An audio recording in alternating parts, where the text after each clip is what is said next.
आज की कैबिनेट हमारे मुख्यमंत्री डॉक्टर मोहन यादव जी की अध्यक्षता में संपन्न हुई और इस बैठक में मुख्यमंत्री जी के द्वारा कुछ विषय निर्णयों के अलावा भी बताए गए कि जो राज्य के लिए महत्वपूर्ण विषय थे उसमें सबसे बड़ा विषय था 2 रोज पहले ही वो बालाघाट होकर के आ गए।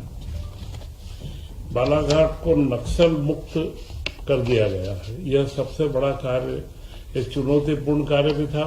दिसंबर तक की उसमें डेडलाइन देकर के एक समय सीमा निश्चित करके नक्सल मुक्त किया गया और उसके बाद मुख्यमंत्री स्वयं बालाघाट में जाकर के आए और बालाघाट में उन पुलिस के हमारे कर्मचारियों को पुरस्कृत भी किया और आउट ऑफ टर्न प्रमोशन भी दिया, जिन लोगों ने या जिनके कारण से इस अभियान के अंदर सहयोग मिला। उसी के साथ में मुख्यमंत्री जी ने एक निर्णय और लिया है कि अगली कृषि कैबिनेट, एग्रीकल्चर यह कृषि का वर्ष है और अब तेज गति से बालाघाट क्षेत्र, पूरा जो नक्सल प्रभावित इलाके भी थे उनमें भी सारी कृषि की गतिविधियों में तेजी आए। उसके लिए कृषि कैबिनेट अगली बालाघाट में की जाएगी। आप सब लोगों को ज्ञात है कि कांग्रेस के शासनकाल में कांग्रेस के कैबिनेट मंत्री की वहां पर एक बड़ी नृशंस हत्या हुई थी, परंतु उसके बाद भी कांग्रेस ने कोई कड़े कदम नहीं उठाए थे, जबकि हमारे गृह मंत्री अमित शाह जी के निर्देशन में बालाघाट को पूर्णतः नक्सल मुक्त करने में मुख्यमंत्री जी के द्वारा जो पहल की गई है, यह एक बहुत बड़ा कदम है और यह कैबिनेट बालाघाट क्षेत्र के समग्र विकास के अंदर एक नई भूमिका अदा करेगी। इसी के साथ में हम लोग लगातार देख रहे हैं मध्य प्रदेश में वन्य जीवों का संरक्षण बढ़ा है और हमारे यहाँ पर चीतों का परिवार भी बढ़ा है। इस बार चीतों का परिवार करीब करीब हमारे बीच में 2 शावकों का जन्म हुआ और उसी के साथ में कूनो राष्ट्रीय उद्यान में 5 शावकों का जन्म हुआ और अब मध्य प्रदेश में कुल चीते 24 हो गए हैं। चीतों की संख्या बढ़ना, उसी के साथ में वन्य जीव के साथ में पर्यटन की वृद्धि हो, क्योंकि मध्य प्रदेश में सबसे अधिक वन क्षेत्र है और वन क्षेत्रों में पर्यटन की बहुत संभावना है और जिससे रोजगार की भी संभावना है, तो उसके अंदर भी हमारी वृद्धि हो रही है। क्योंकि सफेद टाइगर भी इंदौर की जू के अंदर एक सफेद टाइगर मिला है और इसके अलावा रीवा में भी हम लोग उसके लिए प्रयासरत हैं। इसी के साथ मुख्यमंत्री जी ने एक नई योजना को बनाने का भी निर्देशित भी किया है कि जहां पर जू बनते हैं, जिनमें हमारे वन्य जीवों को रखा जाता है, उसी के साथ में रेस्क्यू सेंटर भी बनाया जाए, जहां पे जो घायल पशु हो जाते हैं उन पशुओं को ला करके उनका इलाज भी हो और फिर उन्हें स्वस्थ होने के लिए जू के अंदर रखे भी। यह कॉम्बिनेशन का नया प्रयोग मध्य प्रदेश में करने के बारे में मुख्यमंत्री जी की मंशा है। इसी के साथ में 2 रोज पूर्व ही इंदौर में दाल मिलों का एक 2 दिन का सेमिनार हुआ और उसके ऊपर दाल मिलों की जो नई मशीनें हैं उन मशीनों का प्रदर्शन भी हुआ, जो दुनिया के अंदर नई तकनीक के साथ में मशीनें आ रही है और दाल का तिलहन का मिशन मध्य प्रदेश में हम लागू कर रहे हैं। और उसमें तुअर के ऊपर जो पूर्व में इंपोर्ट पे हम छूट दे चुके हैं, कुछ मिलों की उड़द और बाकी चीजों के ऊपर मांग आई है, तो उस पर सरकार बहुत गंभीरता से विचार कर रही है कि मध्य प्रदेश का जो हमारा दाल दलहन का कार्य है वो तेजी से आगे बढ़े। इस सबसे जब हम देखते हैं कि जो मध्य प्रदेश में माहौल बना है औद्योगिकरण का, उसी में वहां जितने भी मशीनों के अलग अलग व्यवसायी आए थे उन लोगों ने भी यह बात की तारीफ भी करी है कि मध्य प्रदेश में औद्योगिक नीति के कारण से एक अच्छा माहौल बना है और उनके मशीनों के अंदर पूछ परख भी बढ़ी है। तो मैं ऐसा मानता हूं कि ये मध्य प्रदेश के विकास के अंदर एक बड़ा कार्य है।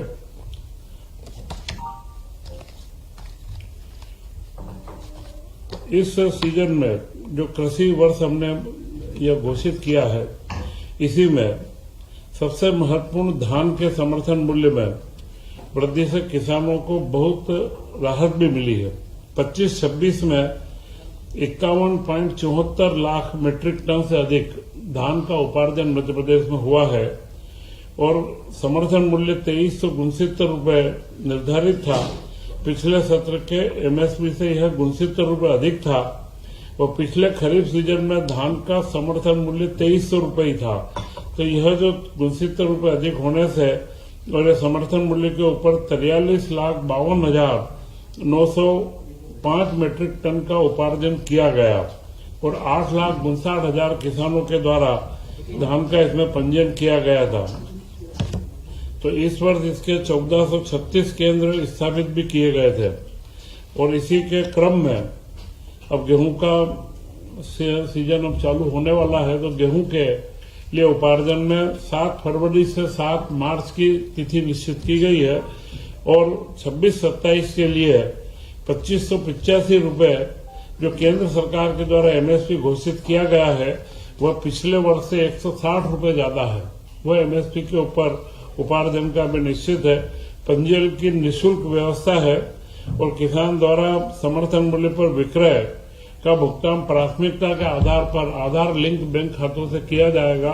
पिछले में भावांतर योजना हो या जितनी भी योजनाएं रही, पुराने अतिवृष्टि के भी जो मामले थे, उन सब में राज्य सरकार ने 15 दिन से 1 महीने के समय सीमा में सारा भुगतान किया है। तो इस बार गेहूं में भी हमारी ये व्यवस्था रहेगी कि हम जल्द से जल्द किसानों का भुगतान उनके खातों में प्राप्त हो जाए। इसी के साथ में स्वास्थ्य का क्षेत्र, जिसमें मध्य प्रदेश ने बड़ी छलांग लगाई है। इस वर्ष जो आंकड़े आए हैं नेशनल हेल्थ के सर्वे के, उनमें जो मध्य प्रदेश में मात्र मृत्यु दर MMR 173 से घटकर 142 हुई है। यह एक बहुत बड़ा आंकड़ा है। 173 से 10,000 के ऊपर 173 मृत्यु होती है, वह 142 हुई है। और IMR शिशु मृत्यु दर वह 41 से घटकर 37 हुई है। ये जो 2 सूचकांक है, यह विकास के सूचकांक के सबसे महत्वपूर्ण पहलू रहते हैं। इनके माध्यम से ही प्रदेश की या देश की जो क्रेडिट रेटिंग या जो रेटिंग की जाती है, इन्हीं के माध्यम से की जाती है। और उसी में टीबी उन्मूलन कार्यक्रम में मध्य प्रदेश 5 राज्यों के अंदर सिर्फ 5 राज्यों में भी आ चुका है।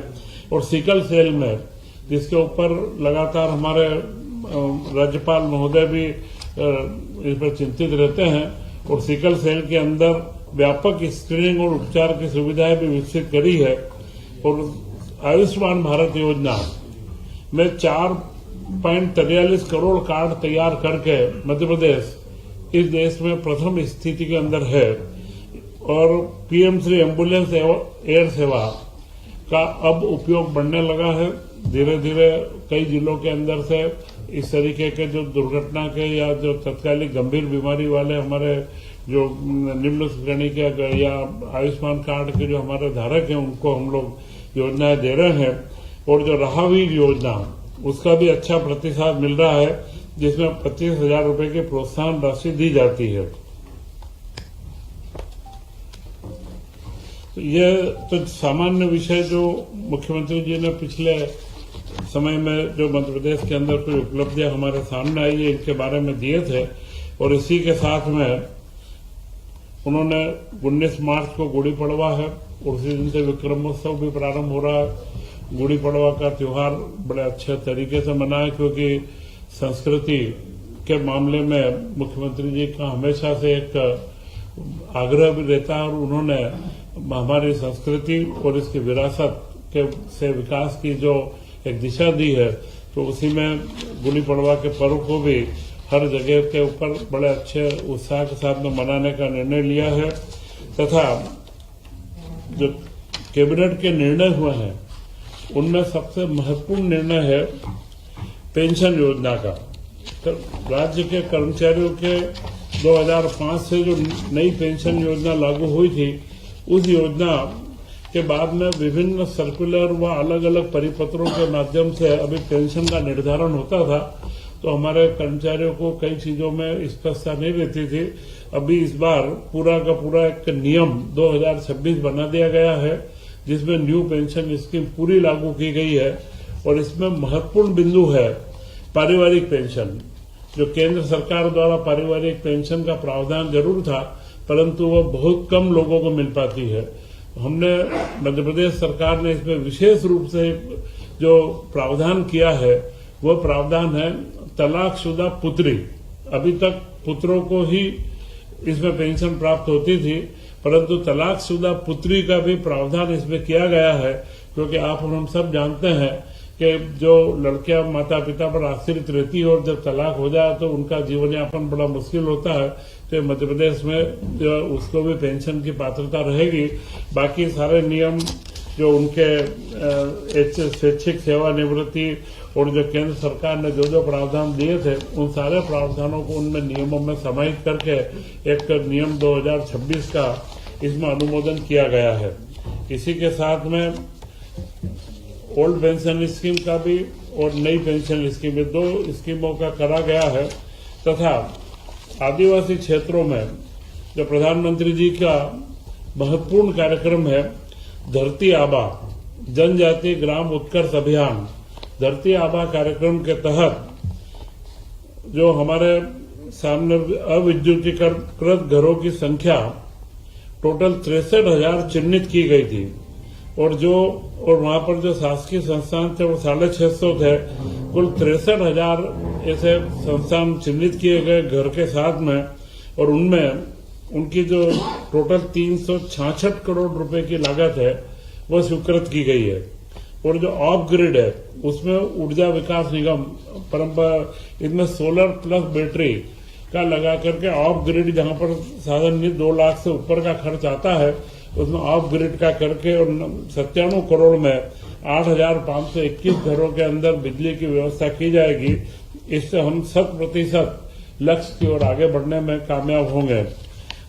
इसी के साथ में उच्च न्यायालय में कंप्यूटर ऑपरेटर और इनके अंदर जो कई हमारे समर्थ है उनमें 5 साल की वृद्धि की गई है। पहले 40 साल था, 45 साल किया गया है, क्योंकि जो ट्रेंड कंप्यूटर ऑपरेटर वो आईटी के बच्चे हैं, उनको 5 साल की जो सेवा वृद्धि करने से उनके अनुभव को देखते हुए हाईकोर्ट में इसका लाभ मिलेगा।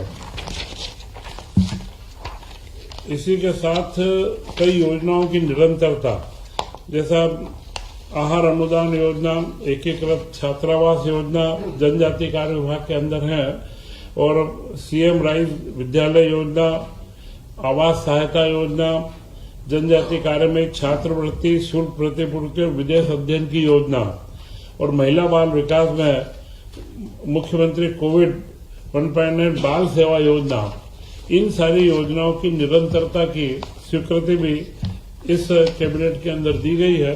तो यह कैबिनेट के जो महत्वपूर्ण पहलू थे मैंने आपके बीच में रखे हैं। अगली विधानसभा का सत्र है, उसमें 18 तारीख को बजट पेश किया जाएगा, और मुझे लगता है यह बजट अपने आप में एक बड़ा संतुलित और विकास उन्मुखी बजट होगा। तथा मुख्यमंत्री मोहन यादव जी के नेतृत्व में मध्य प्रदेश ने जिस तरीके से हर क्षेत्र में जीडीपी के अंदर भी विकास हुआ है, औद्योगिकरण के अंदर विकास हुआ है, और करीब करीब 8 लाख करोड़ से ज्यादा के प्रस्ताव हम जमीन पर उतार चुके हैं। तो यह जो सारी उपलब्धियां हैं, इन सारी उपलब्धियों के बारे में अब अगली बार आप लोगों के बीच में हम रहकर के चर्चा करेंगे। विधानसभा का सत्र भी अब 16 तारीख से प्रारंभ होने वाला है। तो मैं पुनः आपको गुड़ी पड़वा से हिंदू नव वर्ष के प्रारंभ की जो अगले शुभकामनाएं देता हूं। जय हिंद, जय भारत।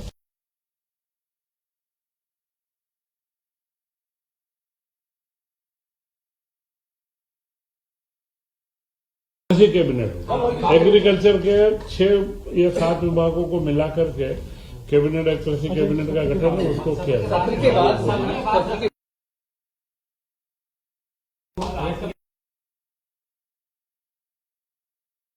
जो पैसे कम मिल रहे हैं इसमें कोई आप ठीक है।